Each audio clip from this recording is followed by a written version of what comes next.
जब वो कहते हैं कि नीतीश कुमार अभी तय नहीं हुए हैं तो बेचैनी क्यों हो जाती है सर? भाजपा हिंदूवादी पार्टी। नीतीश जी को पता है क्या? उनको सब पता है, नीतीश जी को पता है, सब पता है। और आज अमित शाह को भी पता चल गया होगा कहीं ना कहीं। खुश तो बहुत होंगे आप। अब खुशी इस बात की होगी कि फिर से ज्योति जी की वापसी हो गई है, तो आप समझ रहे हैं कि ज्योति जी साथ में हैं तो जो मामला है बहुत सीरियस होगा, लेकिन हम लोग बातचीत जो करेंगे उसमें रस बहुत होगा, मज़ा आएगा आप लोगों को। देखिए, ज्योति जी के बारे में आप लोग अगर नहीं जानते हैं, जो लोग नए हैं उनको मैं बता दूं कि पंचनामा में हमारे रेगुलर गेस्ट्स में से एक ये भी हैं और सत्ता पक्ष जदयू को रिप्रेजेंट करते हैं, लेकिन अपनी जो बेबाकी है इसकी वजह से मैं इन्हें स्थान देता हूँ। जैसे जदयू में बहुत सारे प्रवक्ता हैं जो कि झूठ को सच और सच को झूठ बना सकते हैं, लेकिन ये प्रवक्ता नहीं है, लेकिन जो बोलते हैं दिल से बोलते हैं, और नहीं बोल पाते तो हंस देते हैं। देखिए, कहावत एक है, पंचनामा है तो कहावत करेंगे, चीर फाड़ भी करेंगे, नंगा सत्य दिखाएंगे आपको, जो कि मेन स्ट्रीम मीडिया अपनी सहूलियत और स्वायत्तता से छोड़ देती है, लेकिन हम तो दिखाएंगे। तो आज शुरुआत बहुत छोटे से कहावत के साथ करना चाहूँगा कि हम अक्सर बीरबल की कहानियाँ पढ़ते हैं, हम बीरबल के किस्से पढ़ते हैं। हमने सुना है कि तानसेन हो या बीरबल हो या और भी बहुत से प्रबुद्ध लोग थे जो कि अकबर के दरबार में थे और जिनकी जानकारी इतनी थी और बुद्धि इतना था कि अकबर उन पर आँख मूंद कर भरोसा करता था। देखिए, कहानी में आपने ये सुना जरूर है कि अकबर आँख मूंद कर भरोसा करता था, लेकिन अकबर इतने प्रतापी राजा आँख मूंद कर भरोसा करके थोड़ी दूसरे पर बने होंगे। जब तक अकबर राय सबकी लेते थे, बीरबल समेत अपने सारे नवरत्नों की राय लेते थे, लेकिन कहावत ये भी है कि अकबर वही करते थे जो उनके दिल और दिमाग के कॉन्ट्राडिक्शन से निकला हुआ फाइनल रिजल्ट होता था। अकबर उसी को सत्य मानते थे, यानी कि राजा सबकी सुनता था लेकिन करता वही था जो उससे न्यायोचित और सही लगता था। बिहार के आज के राजनीतिक जो भी घटनाक्रम हुए हैं कल के, उस बीच में हमने बहुत सारी चीज़ें देखी हैं। 7 तारीख बिहार के इतिहास में याद किया जाएगा। बहुत बड़ी घटना नहीं हुई थी, लेकिन कुछ ऐसी घटनाएं हुई हैं जो कि सभी का ध्यान आकर्षित करेंगे। अब तक हमने वीडियो कॉन्फ्रेंसिंग सुना था, अब तक हमने रैलियों में गांधी मन को पटते हुए देखा था, अब तक हमने बहुत सारी रैलियां देखी थी जिसमें लोग नहीं जुट पाए थे। इन्हीं की एक रैली थी जिसमें नीतीश जी का जन्मदिन मनाया जा रहा था, उसमें कुछ लोग तो कहते हैं कि लोग जुटे ही नहीं थे। विशेष बात करेंगे, लेकिन पहले मैं अपनी बात को कंप्लीट कर लूँ। कल एक ऐसा रैली किया गया था बिहार में जो कि कभी हुआ ही नहीं था, डिजिटल रैली। अमित शाह ने इस रैली के माध्यम से अपने हिसाब से 2 लाख लोगों से बातचीत की, लेकिन कल ही तेजस्वी यादव ने भी एक ऐसी साजिश रच दी थी जिसके चलते जदयू और भाजपा आमने सामने हो गई थी। देखिए, पहले से प्रस्तावित था नीतीश कुमार का कार्यकर्ता सम्मेलन जो कि वर्चुअल होना था। बूथ स्तर के कार्यकर्ताओं से मिलकर चुनावी अपनी तैयारी उन्होंने 7 तारीख को आयोजित की थी, लेकिन 9 तारीख को अमित शाह की रैली वर्चुअल आयोजित हो गई थी और 9 तारीख को ही तेजस्वी यादव ने गरीब अधिकार दिवस घोषित कर दिया, जिसकी वजह से कहा जाता है कि अमित शाह ने 7 तारीख को ही ये जो वर्चुअल रैली है वो प्रीपोन कर दी। अब तेजस्वी ने फिर से अपना प्लान बदलते हुए 7 तारीख को ही, यानी कल गरीब अधिकार दिवस मनाया। अब इसकी वजह से हुआ क्या? इसकी वजह से जदयू और भाजपा दोनों का कार्यक्रम क्लैश कर गया। ये एक बात है। अब दूसरी घटना की तरफ आते हैं। चिराग पासवान ने, जैसा कि पंचनामा में हमने आपको बताया भी था, कि एक ऐसा बयान दे दिया था जिसकी वजह से बिहार की राजनीति, खासतौर पर एनडीए में काफ़ी घमासान मचा था। चिराग पासवान ने साफ तौर पर कह दिया था कि भाजपा तय करेगी कि एक सीएम कैंडिडेट कौन होगा, ये अभी से तय नहीं है। लेकिन आपको बता दें कि अमित शाह ने 2-3 बार ऐसा पहले कह चुके हैं वो कि नीतीश कुमार ही कप्तान होंगे। बिहार के डिप्टी सीएम और भाजपा के बिहार के शायद सबसे बड़े नेता सुशील मोदी ने ये बात स्पष्ट कर दी थी एक ट्वीट के माध्यम से कि कप्तान नीतीश कुमार ही होंगे बिहार के इस एनडीए के मैच के। इसके बावजूद चिराग पासवान, जो कि बिहार की राजनीति में मुझे लगता है शायद बहुत कम अनुभव रखते हैं एनडीए के बाकी नेताओं से, उन्होंने सीधे तौर पर नीतीश कुमार की उपयोगिता, उनके नेतृत्व क्षमता और उनके फेस पॉलिटिक्स पर एक सवाल खड़ा कर दिया था। साथ ही साथ उन्होंने ये जरूर लिख दिया था कि भाजपा जो तय करेगी वो लोजपा मान लेगी।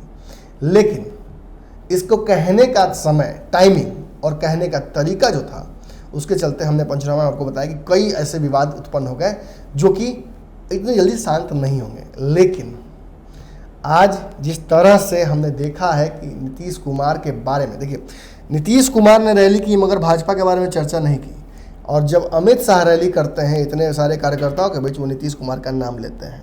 कहीं ना कहीं उन्होंने ये भी बातें कह दी कि नीतीश कुमार ही बिहार में चेहरा होंगे। आज तो खुश तो बहुत होंगे आप।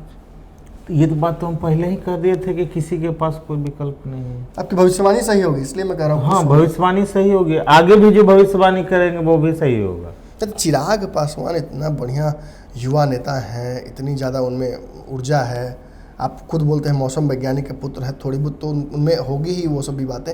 तो उन जब वो कहते हैं कि नीतीश कुमार अभी तय नहीं हुए हैं तो बेचैनी क्यों हो जाती है सभी को? अमित शाह को क्यों बोलना पड़ता है कि मतलब नहीं नीतीश ही हैं? देखिए, वो अपनी आस्था जताते हैं भाजपा के प्रति जी, और भाजपा आस्था जताती है आपके प्रति, इनके प्रति जताती है, नीतीश जी के प्रति। मतलब मुझे ये बताइए कि भाजपा में क्या कमजोरी है? भाजपा तो राष्ट्रीय स्तर पर लीड कर रही है, कांग्रेस उसके सामने टिक नहीं पा रही है, फिर भी बिहार में आपके यहाँ जो आती है भाजपा तो आप उसे खूंटे में बांध देते हैं। देखिए, होता क्या है कि हर दल में षड्यंत्रकारी घुसा हुआ रहता है। षड्यंत्रकारी? हाँ, हर दल में घुसा रहता है। अच्छा, तो जब गठबंधन होता है तो गठबंधन में भी षड्यंत्रकारी चला जाता है। विभीषण षड्यंत्रकारी विभीषण से भी आगे, वो विभीषण से बड़ा होता है षड्यंत्रकारी। वो बहुत रूप में रहता है, आप कितना भी प्रूफ कर देंगे। तो ये षड्यंत्रकारी करते क्या है? वो षड्यंत्रकारी क्या करते हैं? षड्यंत्र रचते हैं जी, किसी तरह राजा पे अटैक करते हैं, गठबंधन तोड़ने और जोड़ने को लेकर। हाँ, अटैक करते हैं। वो अटैक करेंगे, उसके बाद जनता में असंतोष फैलाएंगे और फिर किसी तरह सत्ता हथियाते हैं। जैसे कि सुशील मोदी ने एक बार किया था आपके साथ। नहीं, सुशील मोदी की नहीं, ये देखिए सुशील मोदी ने वैसे नहीं किया था। वो बनी बनाई महागठबंधन सरकार को उन्होंने पीछे से षड्यंत्र करके नीतीश कुमार के साथ लेकर चले गए और सरकार भी बना ली। बात समझिए, षड्यंत्रकारी कोई भी हो सकता है। इसकी पहचान राजनीति में जयचंद की पहचान कैसे होती है ये बहुत कम लोगों को पता है। नीतीश जी को पता है क्या? उनको सब पता है, नीतीश जी को पता है, सब पता है। और आज अमित शाह को भी पता चल गया होगा कहीं ना कहीं। तो नीतीश कुमार जी एक मजबूत पिलर है जी, ये बिहार के ही समस्या के लिए नहीं, देश के ही समस्या 15 साल से शासन में है इसलिए आपको मन कर रहा था अगर कि मजबूत पिलर है, लेकिन आवश्यकता तो आपको हमेशा पड़ती है। नीतीश कुमार जी को दूसरे देश से भी अगर बुलावा आ जाएगा तो वहां भी वो तो गए तो थे पाकिस्तान एक बार, बहुत कंट्रोवर्सी हुई थी, भाजपा ने बड़ी बेइज्जत किया था आपको। देखिए, भाजपा बेइज्जत करे, भाजपा फूल मार राजनीति में गाली दे ताली दे है ना, वो होते रहता है। लेकिन आज देखिए कि पाकिस्तान में टिड्डी का अटैक हो रहा था जी, सारे पाकिस्तानी परेशान थे, मनुष्य का तो खाना वहां जुट नहीं रहा था। टिड्डी का अटैक से मनुष्य का खाना टिड्डी खा रहा था जी, वो अभिशाप था जी, उसको वरदान में बदल दिए। आज पाकिस्तान में हर आदमी 10-20 हजार रुपया कमा रहा है टिड्डी पकड़ के। कैसे? टिड्डी पकड़ के? टिड्डी पकड़ के। और टिड्डी का उपयोग क्या कर रहे हैं वो लोग पकड़ के? वो मुर्गी को दाना खिला रहा है। अच्छा, मुर्गी को चारा के तौर पर टिड्डी खिलाया जा रहा है? टिड्डी खिलाया जा रहा है। और मुर्गी पालन का? हाँ, टिड्डी कैसे पकड़ाता है। तो इसमें नीतीश जी का योगदान क्या है ये मैं जानना चाहता हूँ। पाकिस्तान में टिड्डी लोग खा रहे हैं, तो नीतीश जी के एक सिपाही ने वहां बता दिया कि भाई देखिए मानवता की बात है, तो वहां बता दिया कि तुम लोग ऐसे ऐसे करो। आपके यहाँ के ही कुछ उद्यमी थे जो उन्होंने वहां बताया, रास्ता बताया जी। आज देखिए वहां पे टिड्डी पकड़ के लोग किसान सब खुश हैं। चलिए, ये तो समझ में आ गई। ये मुझे बताइए कि चिराग पासवान अब चुप हो जाएंगे या अभी भी उनको कन्फ्यूजन है? जिस तरह से उन्होंने आरोप लगाया था, एक विवाद उत्पन्न करने का प्रयास एक तरह से कर दिया था। चुनाव में पिछली बार भी वो आरोप लगाए थे और इस तरह विवाद उत्पन्न किए थे। सीटों का समझौता कहीं आप लोग की समस्या नहीं ना बन रहा है? क्योंकि हमें लग रहा है कि जो जदयू की सीटें हैं वो सीटिंग कई विधायकों की सीटें कट जाएंगी अगर बराबरी का हिस्सा किया जाएगा तो। देखिए, इन लोगों को सिर्फ मानवता के नाते, बिहार के जनता के नाते, देश की जनता के नाते सिर्फ एक सीट देना चाहिए था। एलजेपी को एक सीट देनी चाहिए? एक ही सीट देना चाहिए क्यों? था। देखिए प्रजातंत्र है, परिवारवाद वंशवाद यहाँ नहीं लागू होना चाहिए। अगर प्रधानमंत्री आपके जी साथ को हैं, आप पर आरोप लगा रहे हैं इसलिए आपने उनको परिवारवादी कह दिया, अब तक नहीं कह अच्छा रहे थे है नहीं परिवारवाद, वो आप। मीडिया तो कहती ही है, विपक्ष कहता है, तो आप ही तो बचाते हैं, आप ही तो कहते हैं कि नहीं हम सब हमारे साथ है। आप आज आप पर आरोप लगा रहे हैं तो आप कह रहे हैं कि परिवारवादी हैं, दलित के नेता नहीं है। हाँ, तो यही सब तो प्रजातंत्र के लिए खतरा है। देखिए समाज के बीच में जयचंदों की पहचान करके जी ही एक अच्छे राज्य की स्थापना किया जा सकता है। चिराग पासवान को आप जयचंद कह रहे हैं एनडीए का? हाँ जी जयचंद ही एक तरह से हुए ना। अब वो कल्याण की बात कर रहे हैं, कैसे रोजगार मिलेगा इसकी बात कर रहे हैं, और ये कह रहे हैं कि हम उनको नहीं मानते, हम उनको नहीं मानते। क्या फर्क पड़ता है? आप मानते हैं तो भी आपका वेलकम, नहीं मानते हैं तो भी। ज्योति जी की इसी बेबाकी से कहीं ना कहीं सारे लोग परेशान हैं। आज तक आपकी पार्टी के कोई भी प्रवक्ता इतनी स्पष्ट और साफ गोई से नहीं बोल पाए हैं कभी। कई बार आपकी राजनीतिक लड़ाई हुई है एनडीए गठबंधन में भी, भाजपा के कई नेताओं ने नीतीश कुमार पर हमला किया था, कभी आपके प्रवक्ताओं ने जवाब नहीं दिया इसका। आज आप सीधे तौर पर चिराग पासवान को जयचंद कह रहे हैं। देखिए बात देश का है तो बोल ही देंगे, उसमें तो कुछ ये नहीं। आप ऑपरेशन करने बैठे हैं, अरे गठबंधन तो रखना इन लोगों की मजबूरी है, तोड़ के कोई दिखाई नहीं। भाजपा की मजबूरी है, सबकी मजबूरी है। क्योंकि देखिए अगर आपको अब इतना है, फलना सब जाति के आधार पर दल बना लिया है जी, है ना, और सबको शासन करना है। एक दल से कोई माने एक जाति से कोई वोट से कोई सरकार बना नहीं सकता, तो आपको सबको साथ रख के चलना ही पड़ेगा। अच्छा मुझे तो आप गठबंधन से तोड़ के चले जाइएगा तो मैंने 5 साल के लिए आपको जिता दिया है ना। कानून बना ही हुआ है कि 5 साल के लिए आप जीत के जाइएगा। जीतने के लिए जनता के वोट से जीत के जाइएगा, जीत के जाने के बाद अपना मन से कीजिएगा। जनता का ख्याल रखने की कोई जरूरत है नहीं कि कौन क्या कर रहा है। अच्छा कुछ लोग ऐसा कह रहे हैं कि भाजपा बस चुनाव तक आपको अपना नेता मानकर चल रही है, चुनाव में अगर 19-20 होता है तो आपको भाजपा साइड कर देगी, नीतीश कुमार को साइड कर देगी। देखिए अमित शाह का चाणक्य नीति है ये। नीतीश कुमार कॉकरी के बतिया नहीं है, क्या उंगली दिखाने से मुरझा जाएंगे? मुरझा जाएंगे किसी के हाँ इनको लेके चल के एक अच्छे राज्य का निर्माण कर सकते हैं जी, इनकी सहारा लेके। अच्छा एक बात मुझे बताइए, कुछ दर्शकों ने कल कमेंट में भी लिखा था कि अगर नीतीश कुमार बिहार जदयू से मतलब जो एनडीए गठबंधन है उससे अलग हटते हैं तो भाजपा के हाथ से एक और राज्य चला जाएगा। देखिए ये हम लोग अभी जो बैठे हुए हैं जिस चीज पे जी, उसी चीज का आज पोस्टमार्टम कर दीजिए जी, समझे। मतलब ये सवाल जो मैंने पूछा इस संदर्भ में ही था। कुछ दर्शकों ने आपसे जानना चाहा था कि अगर नीतीश कुमार जैसे उस गठबंधन में नहीं रहते हैं, भाजपा के साथ नहीं रहते हैं, तो भाजपा के साथ एक हाथ से एक राज्य चला जाएगा। आप कितना इत्तेफाक रखते हैं इस बात से? देखिए जहां नीतीश कुमार जी को रखेंगे जी, वहां के लोग साथ हो जाएगा। लाइक इनको हर राज्य के लोग करता है जी, और जो भी लाइक करता पॉपुलैरिटी है। हाँ पॉपुलैरिटी है और यहाँ से लाइक करता है। ये नहीं कि कुछ ये कुर्सी लेने के चक्कर में, ये लेने के चक्कर में, वो नहीं, जो लाइक करता है सब यहाँ से लाइक करता है। अच्छा कुछ लोग कमेंट में ये भी लिख रहे थे ज्योति जी कि जिस तरह से कई भक्त हैं, नरेंद्र मोदी के एक भक्तों की श्रृंखला हो गई, वैसे ही नीतीश कुमार के आप भक्त हैं? हाँ भैया भक्त, अंधभक्त हैं? नहीं अंधा भक्त नहीं है जी, हम महादेव के उनकी जो कमियां होती हैं उनको आप सामने रख सकते हैं। हाँ कहीं नहीं, कमी रहेगा तो बोल देंगे हम लोग। देखिए प्रजातंत्र में बोलने का नहीं, कहा जाता है कि राजा का जो कमी होता है वो नहीं बोला जाता है मुंह पर, लिख के दे दिया जाता है। लिख के दे दिया जाता है। लिख के कमी है कुछ तो आप लिख के मतलब आप स्पष्ट रहिएगा, स्पष्टतावादी में कमी नहीं रहेगी। कहीं नहीं, चाहे पार्टी के आपको बाहर ही नहीं निकाल दे, बाहर निकाल दे चाहे रखे, उसमें थोड़े मतलब है।